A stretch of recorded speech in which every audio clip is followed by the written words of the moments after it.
Assalamualaikum warahmatullahi wabarakatuh. Saya Muhammad Irfan Junansyah. Saya di sini akan menjawab soal UAS rekayasa perangkat lunak sistem informasi. Di sini ada satu soal, jelaskan perbedaan dan berikan contoh real object oriented model dan fungsi oriented model.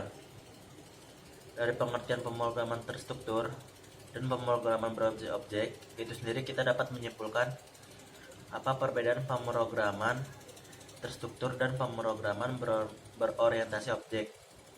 Pemrograman berorientasi objek merupakan paradigma pemrograman yang berorientasikan pada objek. Semua data dan fungsi di dalam paradigma ini dibungkus dalam kelas-kelas atau objek. Bandingkan dengan logika pemrograman terstruktur, setiap objek dapat menerima pesan, memproses data, dan mengirimkan pesan ke objek lainnya. Sedangkan untuk pemrograman terstruktur adalah kebalikan dari pemrograman berorientasi objek, yaitu sebuah cara pemrosesan data yang terstruktur dalam analisa, cara, dan penulisan pemrograman.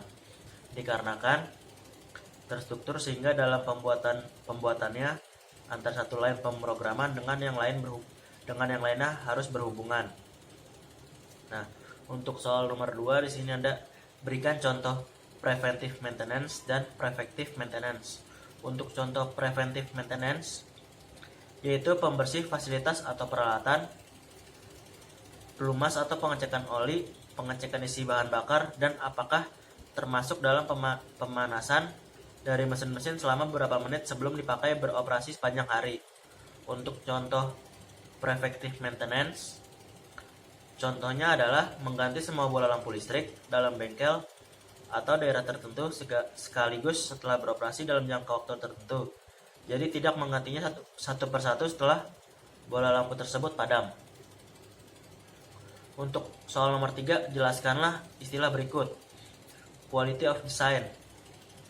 Konsep yang menganggap bahwa kualitas harus diintegrasikan dalam setiap langkah proses, bukan hanya diuji di bagian akhir proses, untuk memastikan kualitas produk akhir yang konsisten. Untuk quality of conformance, mutu kesesuaian adalah suatu ukuran mengenai bagaimana suatu produk memenuhi berbagai persyaratan atau spesifikasi. Untuk quality control, pengendali mutu dalam sektor industri, mulai dari suatu manufaktur hingga sebuah produksi tangan.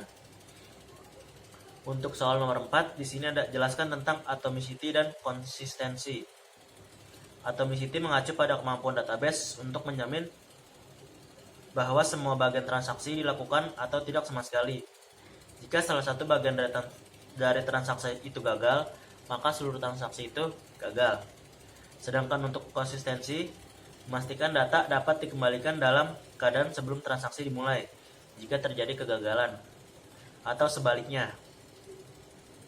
Nah, untuk soal nomor 5, berilah penjelasan mengenai configuration item tree. Mengacu pada unit struktur fundamental dari sistem manajemen konfigurasi, suatu CI mencakup dokumen persyaratan individu, perangkat lunak, model, dan rencana. Sistem konfigurasi mengawasi kehidupan CI melalui kombinasi proses dan alat dengan mengaktifkan elemen fundamental dari identifikasi, manajemen perubahan, akuntansi status, dan audit. Sistem ini bertujuan untuk menghindari munculnya kesalahan yang terkait dengan kurangnya pengujian serta ketidaksesuaian dengan CI lain. Untuk soal nomor terakhir, nomor 6, jelaskan tentang software configuration management plan. Ketika kita membuat perangkat lunak komputer, pasti ada perubahan, dan karena itu pasti terjadi, kita perlu mengolahnya secara efektif. Manajemen konfigurasi perangkat lunak atau SCM sering disebut juga manajemen perubahan atau change management. Serangkaian kegiatan yang dirancang untuk mengelola perubahan dengan mengidentifikasi produk atau hasil kerja yang kemungkinan besar akan mengalami perubahan. Membuat di antara mereka menentukan mekanisme untuk mengelola berbagai versi produk kerja tersebut, mengendalikan perubahan yang terjadi, dan mengaudit melaporkan perubahan yang telah dilakukan. Terima kasih.